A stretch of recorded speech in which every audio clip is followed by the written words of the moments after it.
ಪ್ರತಿಯೊಬ್ಬರೂ ದೇಶಕ್ಕಾಗಿ ಕೊಡುಗೆ ನೀಡುವಂತಾಗಬೇಕು. ಮಾತಾಜಿ ತ್ಯಾಗಮಯಿ ಸಲಹೆ. ದೇಶ ನಮಗೇನು ಕೊಟ್ಟಿದೆ ಎನ್ನುವುದು ಮುಖ್ಯವಾಗದೆ, ನಾವು ಈ ದೇಶಕ್ಕಾಗಿ ಏನು ಮಾಡಿದ್ದೇವೆ ಅನ್ನೋದನ್ನು ಪ್ರತಿಯೊಬ್ಬ ಭಾರತೀಯ ಕೂಡ ಆಲೋಚಿಸಬೇಕು ಅಂತ ಚಳ್ಳಕೆರೆಯ ಶಾರದಾಶ್ರಮದ ಅಧ್ಯಕ್ಷರಾದ ಪೂಜ್ಯ ಮಾತಾಜಿ ತ್ಯಾಗಮಯಿ ಹೇಳಿದರು.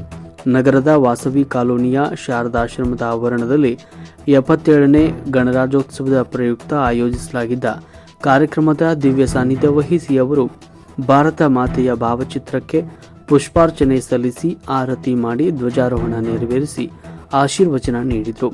ಗಣರಾಜ್ಯೋತ್ಸವದ ಈ ಶುಭ ಸಂದರ್ಭದಲ್ಲಿ ಸಂವಿಧಾನ ಶಿಲ್ಪಿ ಡಾಕ್ಟರ್ BR ಅಂಬೇಡ್ಕರ್ ಅವರು ಮತ್ತು ಸರ್ದಾರ್ ವಲ್ಲಭಾಯಿ ಪಟೇಲ್ ರವರು ಸೇರಿದಂತೆ ಅನೇಕ ಮಹಾತ್ಮರ ಕೊಡುಗೆಗಳನ್ನು ಸ್ಮರಿಸಬೇಕು ಎಂದರು. ಶಾರದಾಶ್ರಮದ ಸದ್ಭಕ್ತರಾದ PS ಮಾಣಿಕ ಸತ್ಯನಾರಾಯಣ ಸಂದರ್ಭದಲ್ಲಿ ಮಾತನಾಡಿದರು.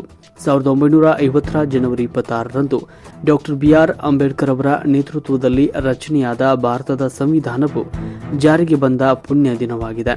ಅದಕ್ಕಾಗಿ ದುಡಿದ ಪ್ರತಿಯೊಬ್ಬರನ್ನ ಸ್ಮರಿಸುವುದು, ಗೌರವಿಸಬೇಕು ಅಂತ ತಿಳಿಸಿದರು. ಆಶ್ರಮದ ಸ್ವಯಂ ಸೇವಕ ಯತೀಶ್ ಸಿದ್ದಾಪುರವರು ವಿವಿಧ ದೇಶಭಕ್ತಿ ಗೀತೆಗಳನ್ನು ಹಾಡಿ ಗಣರಾಜ್ಯೋತ್ಸವದ ಹಿನ್ನೆಲೆ ಮತ್ತು ಮಹತ್ವದ ಬಗ್ಗೆ ಮಾತನಾಡುತ್ತಾ, ಇವತ್ತು ಭಾರತ ಸಂವಿಧಾನವು 2 ವರ್ಷ 11 ತಿಂಗಳು 18 ದಿನಗಳ ಸುದೀರ್ಘ ಪ್ರಯತ್ನದ ಫಲವಾಗಿ ಜಾರಿಗೆ ಬಂದ ದಿನವಾಗಿದ್ದು, ಇದು ಲಿಖಿತ ಮತ್ತು ಬೃಹತ್ ಸಂವಿಧಾನವಾಗಿರುವುದು ಹೆಮ್ಮೆಯ ವಿಷಯವಾಗಿದೆ ಎಂದರು.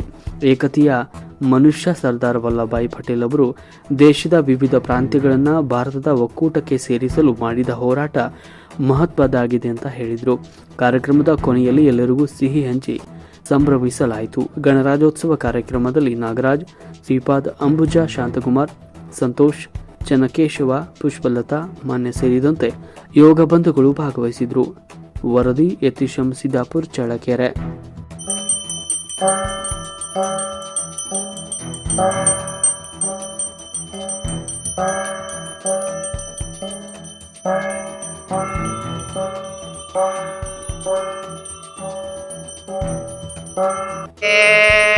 ಶರಣ್ಯೇ ತ್ರಯಂಬಕೆ ಗೌರಿ ನಾರಾಯಣಿ ನಮೋಸ್ತುತೆ.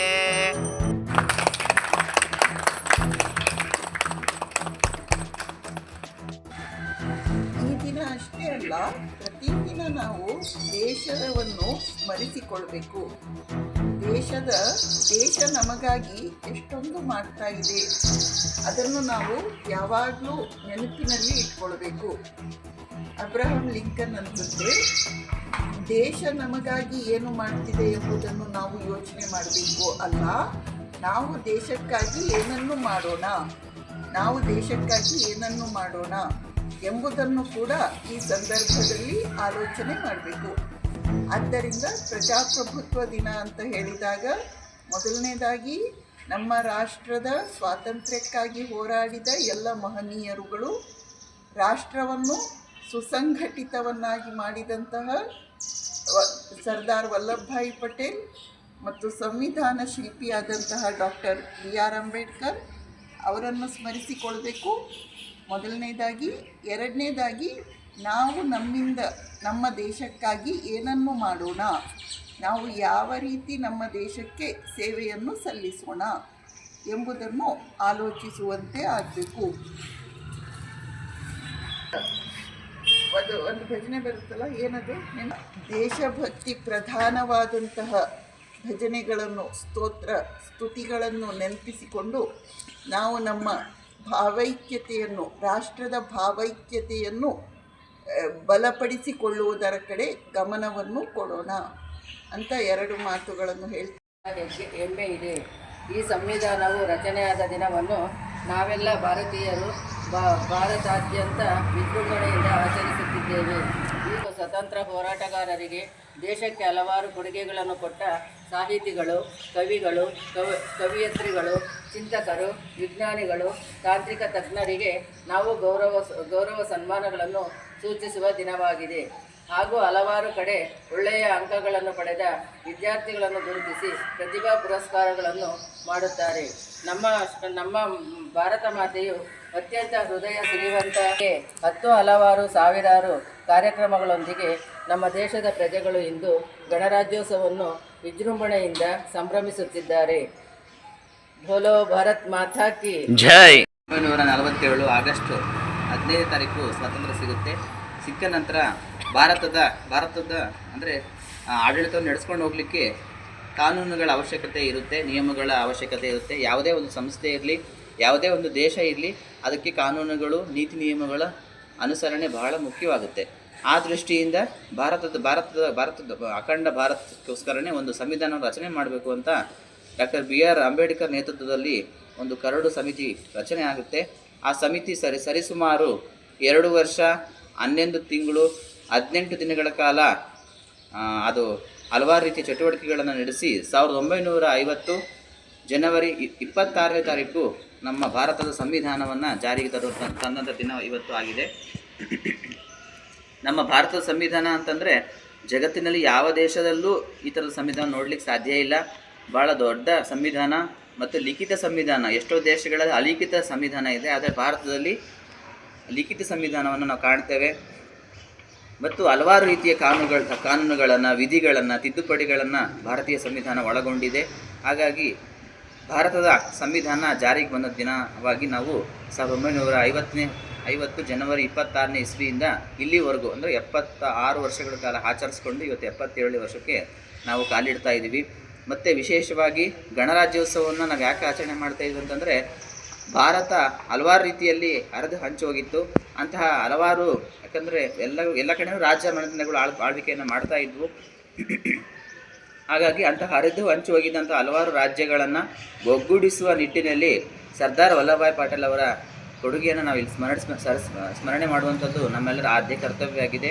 ಅವರು ಸಾಕಷ್ಟು ಜುನಾಗಢ ಇರ್ಬೋದು, ಆಂಧ್ರ ಪ್ರದೇಶದ ಕೆಲವು ಪ್ರಾಂತ್ಯಗಳಿರ್ಬೋದು, ಇನ್ನು ಹಲವಾರು ಪ್ರಾಂತ್ಯಗಳನ್ನು ಅವರು ಒಟ್ಟುಗೂಡಿಸಿ ಭಾರತದ ಒಕ್ಕೂಟಕ್ಕೆ ಸೇರಿಸಿ ಅಖಂಡ ಭಾರತವನ್ನು ನಿರ್ಮಾಣ ಮಾಡುವಲ್ಲಿ ಡಾಕ್ಟರ್ BR ಅಂಬೇಡ್ಕರ್ ಪಾತ್ರ ಎಷ್ಟು ಮುಖ್ಯನೋ ಅದೇ ರೀತಿಯಲ್ಲಿ ಸರ್ದಾರ್ ವಲ್ಲಭಭಾಯ್ ಪಟೇಲ್ ಅವರ ಪಾತ್ರವೂ ಅಷ್ಟೇ ಮುಖ್ಯವಾಗುತ್ತೆ. ಹಾಗಾಗಿ ಇವತ್ತು ನಾವೆಲ್ಲರೂ ಸೇರಿ ಅಖಂಡ ಭಾರತವನ್ನು ನಿರ್ಮಾಣ ಮಾಡಿಕೊಂಡು ಹಲವಾರು ರೀತಿಯ ಚಟುವಟಿಕೆಗಳನ್ನು, ಹಲವಾರು ರೀತಿಯ ಕಾರ್ಯಕ್ರಮ ಹಾಕ್ಕೊಂಡು ಭಾರತ ಹಲವಾರು ರೀತಿಯಲ್ಲಿ ಇವತ್ತು ಮುಂದುವರಿತಾ ಇದೆ. ಇನ್ನು ಅಭಿವೃದ್ಧಿ ಹೊಂದಿದ ದೇಶವಾಗಿ ಇನ್ನೂ ಆಗಿಲ್ಲ, ಅಂದರೆ ಅಭಿವೃದ್ಧಿಶೀಲ ರಾಷ್ಟ್ರವಾಗಿ, ಪ್ರಗತಿ ಹೊಂದುತ್ತಿರುವ ರಾಷ್ಟ್ರವಾಗಿ ಭಾರತ ಇವತ್ತು ತನ್ನ ಅಭಿವೃದ್ಧಿಯನ್ನು ಕಾಣುವಂಥ ನಿಟ್ಟಿನಲ್ಲಿ ಸಾಕಷ್ಟು ಪ್ರಯತ್ನಗಳನ್ನು ಮಾಡ್ತಾ ಇದೆ. ಹಾಗಾಗಿ ನೀವೆಲ್ಲರೂ ಸೇರಿ ನಾವು ಭಾರತವನ್ನು ಕಟ್ಟಬೇಕು. ಈ ಸಂದರ್ಭದಲ್ಲಿ ಭಾರತದ ಸಂವಿಧಾನದ ಬಗ್ಗೆ ಮತ್ತು ಭಾರತದ ಒಕ್ಕೂಟಕ್ಕೆ ಸೇರ್ಪಡೆ ಆಗಲಿಕ್ಕೆ ಯಾವೆಲ್ಲ ರೀತಿಯಲ್ಲಿ ಸರ್ದಾರ್ ವಲ್ಲಭಭಾಯ್ ಪಟೇಲ್ ಅವರು ಪ್ರಯತ್ನ ಮಾಡ್ತಾರೆ ಅನ್ನುವಂಥದ್ದನ್ನು ನಾವು ಪ್ರತಿಯೊಬ್ಬರು ತಿಳ್ಕೋಬೇಕು, ಅಧ್ಯಯನ ಮಾಡಬೇಕು, ಅದನ್ನು ಸ್ಮರಿಸುವಂಥದ್ದು ನಮ್ಮೆಲ್ಲರ ಆದ್ಯ ಕರ್ತವ್ಯ ಆಗಿದೆ ಅಂತ ಹೇಳ್ತಾ, ಈ ಸಂದರ್ಭದಲ್ಲಿ ನಾವೆಲ್ಲರೂ ಸೇರಿ ನಾವು ಭಾರತವನ್ನು ನಿರ್ಮಾಣ ಮಾಡೋಣ ಅನ್ನುವಂಥ ಪಣವನ್ನು ತೊಡೋಣ ಅಂತ ಹೇಳ್ತಾ ನಾನು 2 ಮಾತುಗಳಿಗೆ ವಿರಾಮ ಮಾಡ್ತೀನಿ. ಅವಕಾಶಕ್ಕಾಗಿ ಎಲ್ಲರಿಗೂ ಧನ್ಯವಾದಗಳು. ಸ್ಟಾರ್ಟ್. ನಾವೆಲ್ಲ ಭಾರತೀಯರೆಂಬ ಭಾವ ಮೂಡಲಿ, ನಾವೆಲ್ಲ ಭಾರತೀಯರೆಂಬ ಭಾವ ಮೂಡಲಿ, ನಮ್ಮಲ್ಲಿ ಭೇದ ಭಾವ ಪ್ರಭು ದೂರ ಮಾಡಲಿ, ನಮ್ಮಲ್ಲಿ ಭೇದ ಭಾವ ಪ್ರಭು ದೂರ ಮಾಡಲಿ. ಒಂದು ತೋಟದಲ್ಲಿ ಹಲವು ಬಣ್ಣ ಬಣ್ಣ ಹೂಗಳು, ಅದರಂತೆ ನಮ್ಮ ದೇಶದಲ್ಲಿ ಹಲವು ಮತಗಳು. ಒಂದು ತೋಟದಲ್ಲಿ ಹಲವು ಬಣ್ಣ ಬಣ್ಣ ಹೂಗಳು, ಅದರಂತೆ ನಮ್ಮ ದೇಶದಲ್ಲಿ ಹಲವು ಮತಗಳು. ಆ ಹೂಗಳಂತೆ ಮತಗಳು ಸದ್ಭಾವ ಬೀರಲಿ, ಆ ಹೂಗಳಂತೆ ಮತಗಳು ಮಕರಂದ ಬೀರಲಿ, ನಮ್ಮಲ್ಲಿ ಭೇದ ಭಾವ ಪ್ರಭು ದೂರ ಮಾಡಲಿ, ನಮ್ಮಲ್ಲಿ ಭೇದ ಭಾವ ಪ್ರಭು ದೂರ ಮಾಡಲಿ. ನಾವು ಮನೆಯ ಕಟ್ಟುವಾಗ ಭೂಮಿ ಜಾತಿ ಕೇಳಿತೆ, ನಾವು ಶ್ವಾಸ ಎಳೆಯುವಾಗ ಗಾಳಿ ಕುಲವ ಕೇಳಿತೆ.